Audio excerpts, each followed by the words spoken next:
question there. 3 rows back, please. Yes, give the microphone to you. Thank you very much.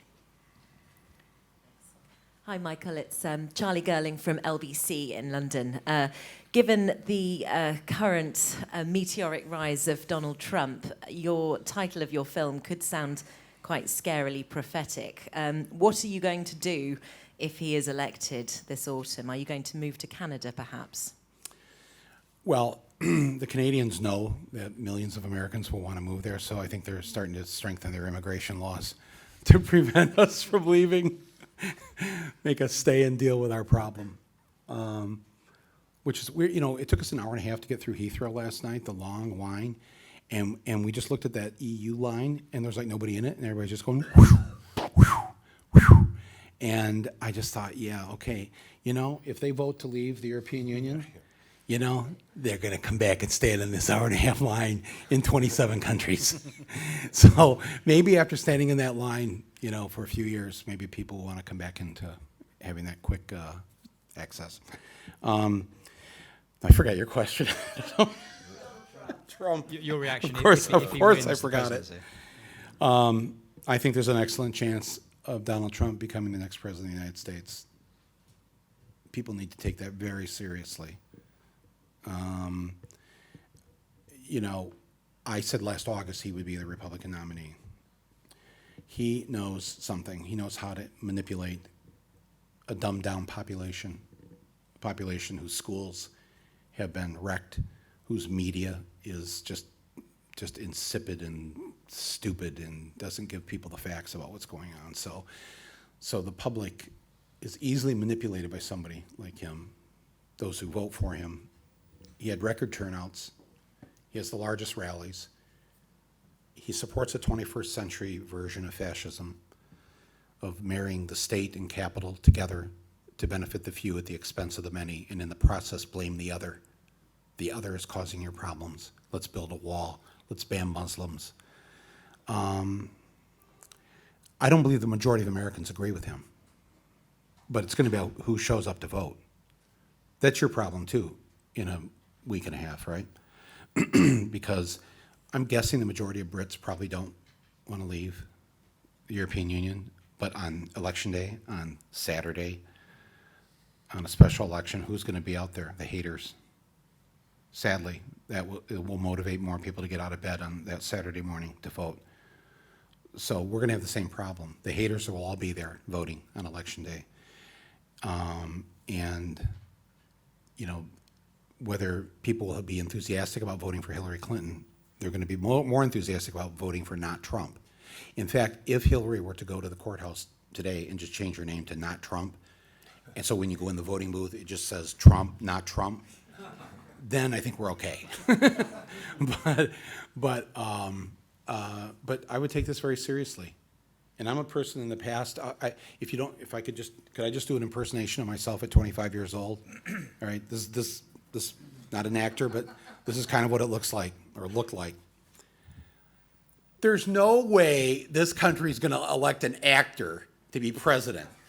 A B film actor whose main co-star was a chimpanzee. There's no way this is going to happen. That's me at 25. Here's me at 45. There's no way this country is going to vote for George W. Bush. There's no way. Did you see him in the first debate? He was asked, who's the president of Pakistan? And his answer was, General is his name. Okay, and we're like, he'll never be president.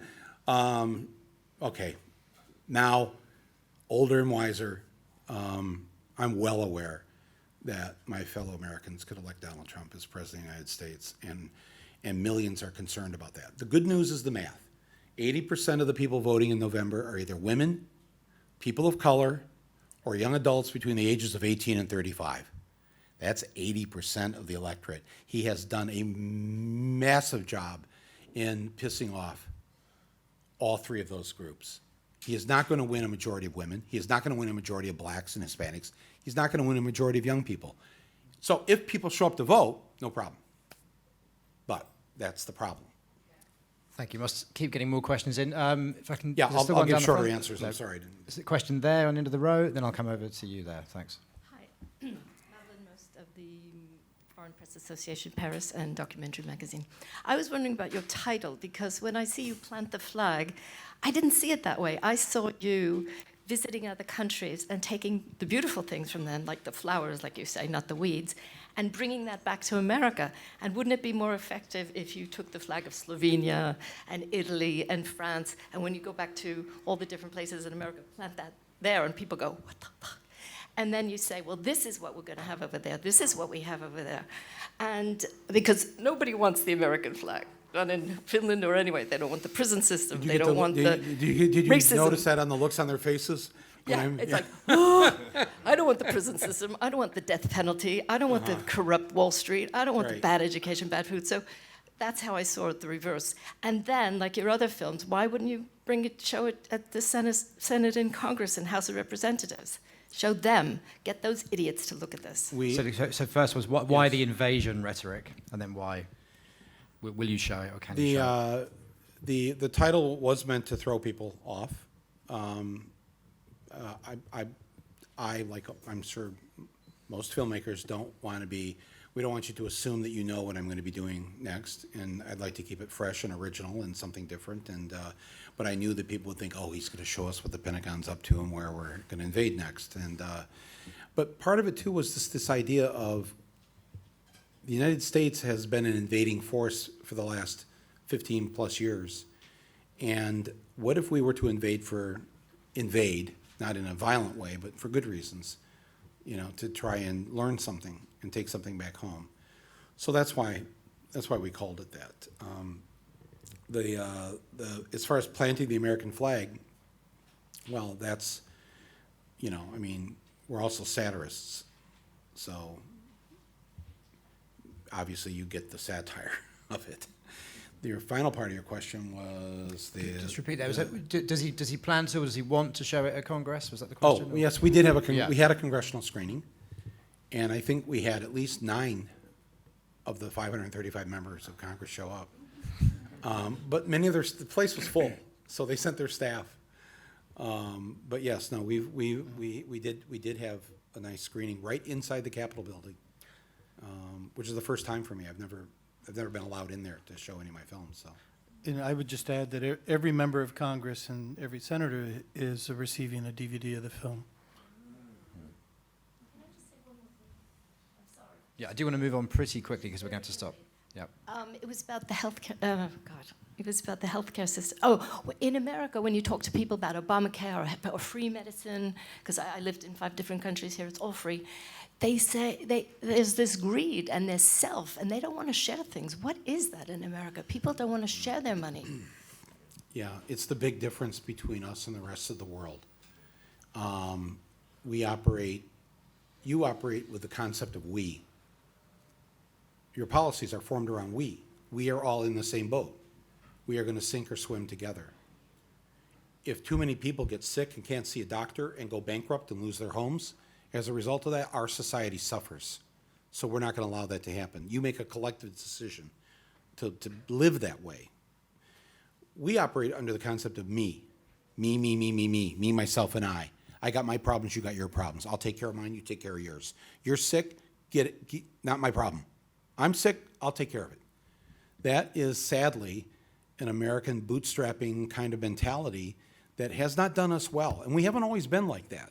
I mean, I think you know this about us historically, certainly in our relationship with this country, that we were very much about the we. But I think we've kind of lost our way with that. And not that we were ever, you know, Trump says, make America great again. Well, great again when? You know, when if you were black or Hispanic or gay or a woman or whatever, that you had no power and you had to sit at the back of the bus. But I think that basically that you and the other countries, most of the other countries, structure yourselves around a basic, it's the difference between your football and what we call football. You know, your football is very much about the we.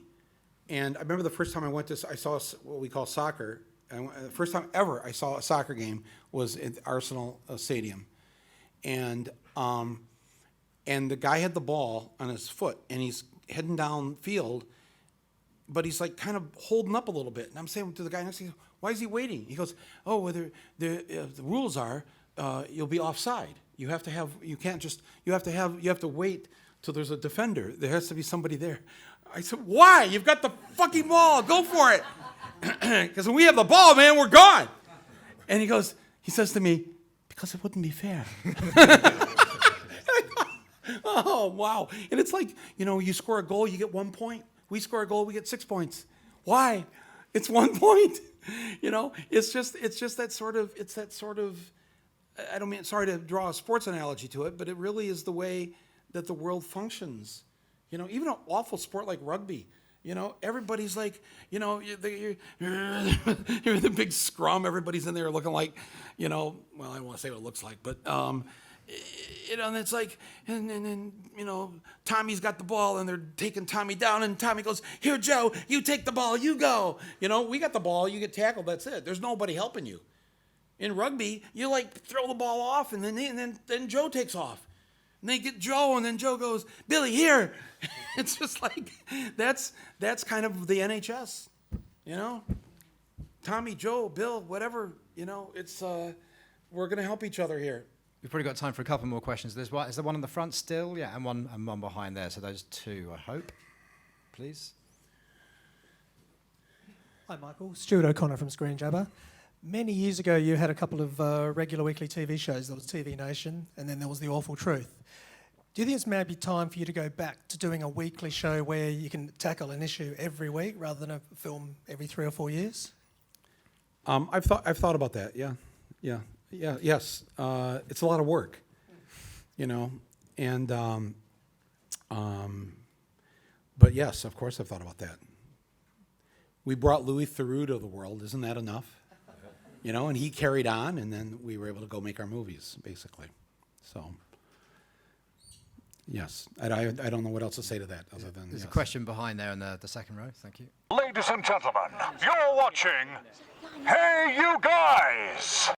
Hey You Guys, huh? Hey You Guys. Is that from the Goonies? It is indeed, yeah. Nice. Hey